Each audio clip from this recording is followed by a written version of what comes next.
everybody, my name is Erica and today I'm going to be giving you my March wrap-up.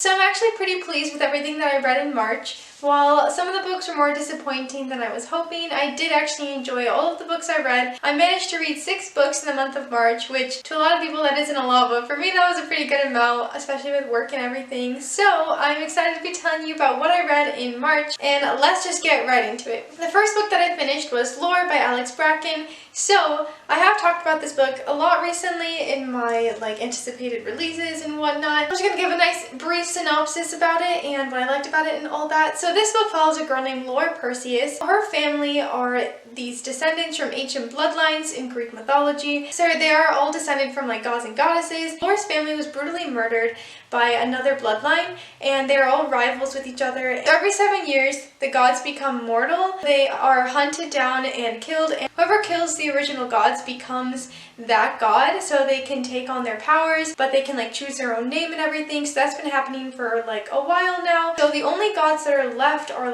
Apollo and Aphrodite and Athena, and I'm trying to think of the others. But now there are new gods, so a lot of the new gods are now ruling these bloodlines, and they have this rivalry with one another.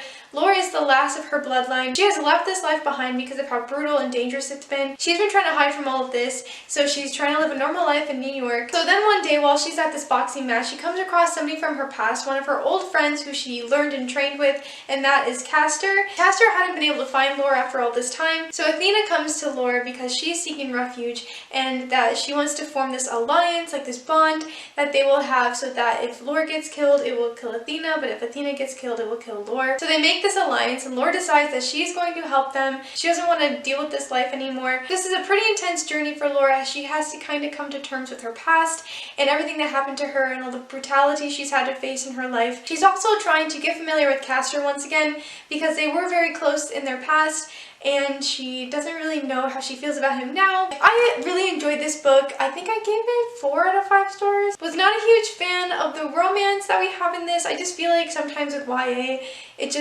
the authors feel they have to put a romantic relationship in here. I just did not feel the connection at all. I just kind of felt it was forced, so I wasn't a huge fan of that. I really liked the concept. It was a little confusing at times, but there's a lot of information in here that you can use to kind of figure out what's going on and who everybody is. So I really like the concept of it. I really love that it's taking place every 7 years, and that the gods do become mortal at that time and they have to be hunted. I think it's a really interesting concept, and I love all the research that Alex did for this book, and it's really beautifully done. And it's not my favorite, but I did actually have a really good time reading it.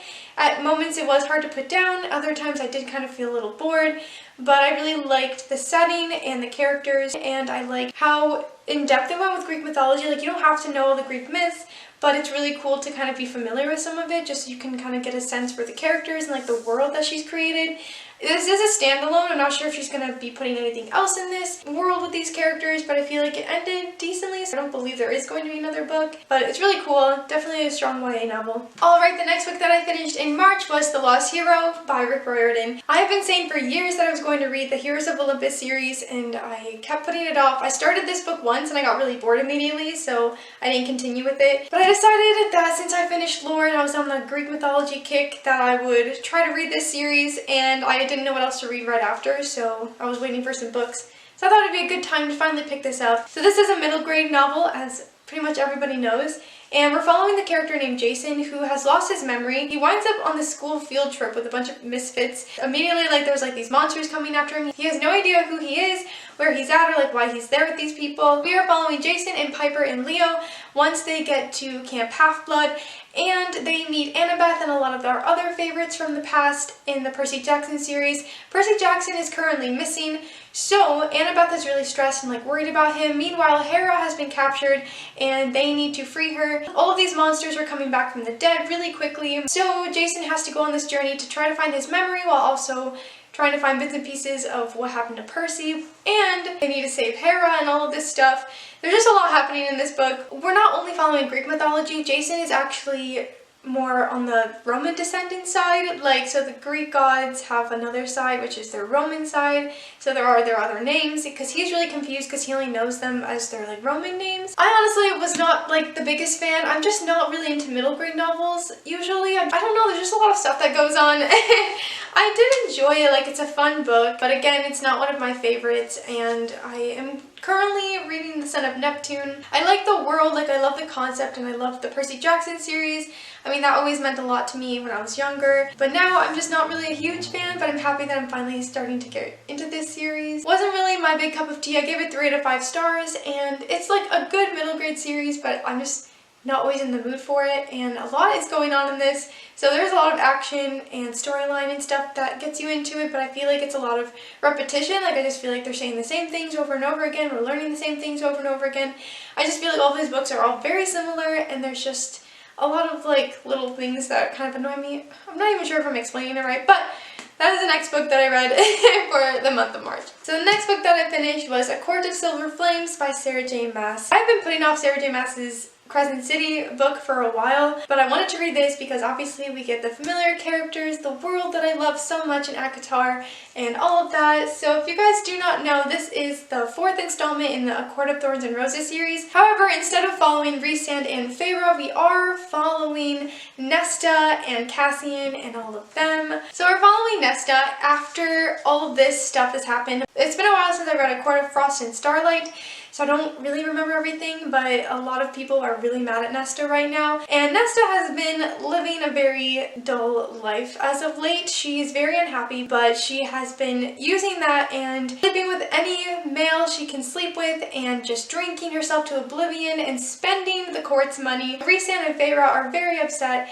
and Nesta gets called to their house one day, and they are like telling her, you know, you have to stop. So they tell her that she has to go work at the House of Wind with Cassian. They have to start training, then she has to work at the library, and she is not happy about it. Nesta is just this raging female. She is just so angry all the time, and she's so mean to everybody. I honestly cannot stand Nesta at all.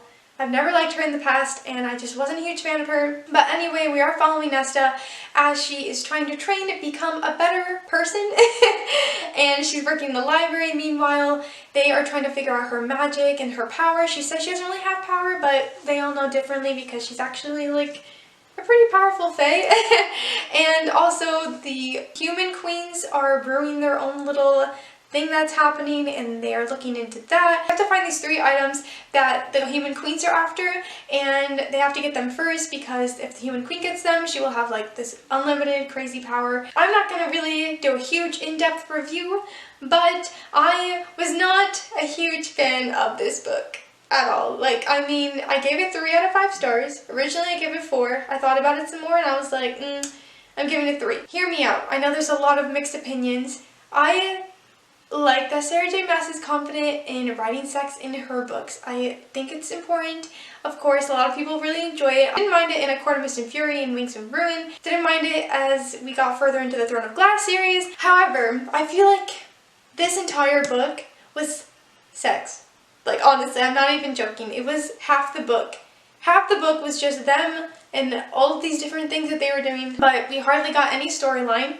Like, any important storyline, we hardly got any of it. But, like, there are so many amazing moments in this that I feel like could have been stretched out so much more. Like, we have a really, like, fun setting where we're in this bog and, like, this swamp area. And it lasts maybe, like, 12 pages or something. I mean, probably more than that, but it was not a very long scene. And then we just get more sex. It was mostly Nesta training, her in the library, but mostly sex. Like, literally her walking down these stairs. Like, it's just, we didn't need it all. I was not excited about it. I know there are people who enjoy it, but I just was not thrilled with it. Like, I wanted to skip past so much of this book, which makes me very sad because I love these characters. I love the world. I love Amren and Rhysand and Feyre. Feyre in this, every time she was mentioned, I just wanted to cry because I love Feyre, and I just hate just how much sex she had to put in this book. I literally did not care at all. Like, I didn't want to keep reading this. I understand a few scenes, but it was like literally every other chapter. We could have used those moments to go further into the storyline and just dive deeper into the story. The story honestly didn't get good until like the ending. when we were actually trying to focus on the quest and everything they were supposed to be doing. That's when I really started to enjoy it. I was just not a huge fan. I felt really bored. I hope the next one either follows different characters or just goes further into the story, because this is just, I was just not happy with it. So that is about as much as I'm going to say about this book. I love the characters. I mean, like I said, I'm not a big fan of Nesta or Cassian, but I did like the arc we got with Nesta by the end. Like, I really did love seeing her growth, because like I said, I can't stand her, but I loved seeing her journey and just how much better she became by the end.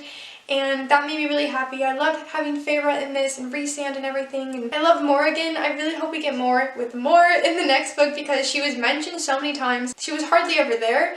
And then also what I can't stand is the repetition we get. They just kept repeating the same things over and over again. Like, we literally get it. Like calls to like calls to like. We understand, we get it. They just repeated themselves so much, and that was very annoying. But overall, I mean, it's a good series.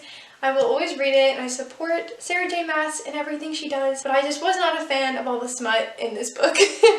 I'm sorry. The next book that I finished was Honey Girl by Morgan Rogers. So in this book, we're following Grace Porter. Grace just got her PhD in astronomy. She's been trying to find a job in this field, but she's having a really hard time because they don't think she's going to be fitting in and everything, and that is just so sad. So she's really struggling with that, but also just finding herself.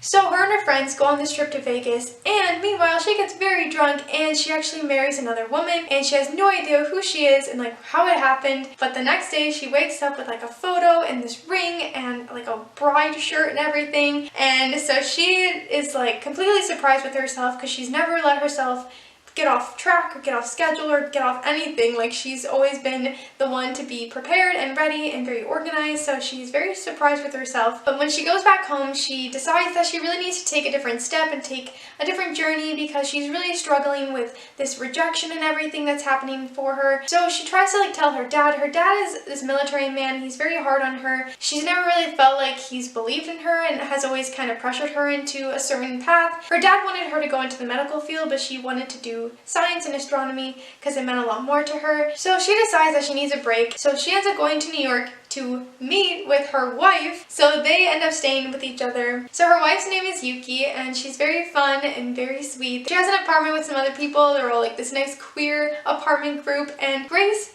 feels a little out of place, but she does end up finding friendship with them, and she is having a hard time coping with this change because she's very used to having like everything, you know, laid out for her, and like in terms of like her organization and like her day-to-day life. So now this has been like something very different for her, but she's starting to kind of embrace it, but also feeling very small in such a big world. So Yuki and Grace are kind of different in how they like approach life. Eventually Yuki has a hard time finding her place in Grace's life, and Grace is very much like, I have to do this, I have to do that, because she wants her career to work out. She really cares for Yuki, but she's worried that maybe she doesn't have a place for Yuki in her life. Grace really learns to find herself and to put herself before her career, but she feels like she hasn't had time to really be who she wants to be because she's constantly been in school and all of that. I really enjoyed this book. I did give it 3 out of 5 stars. It's really beautiful writing. I really love the storyline, and I liked the concept of it. And I wish we had gotten more with the Vegas bit. Like, I wish that the Vegas part was more like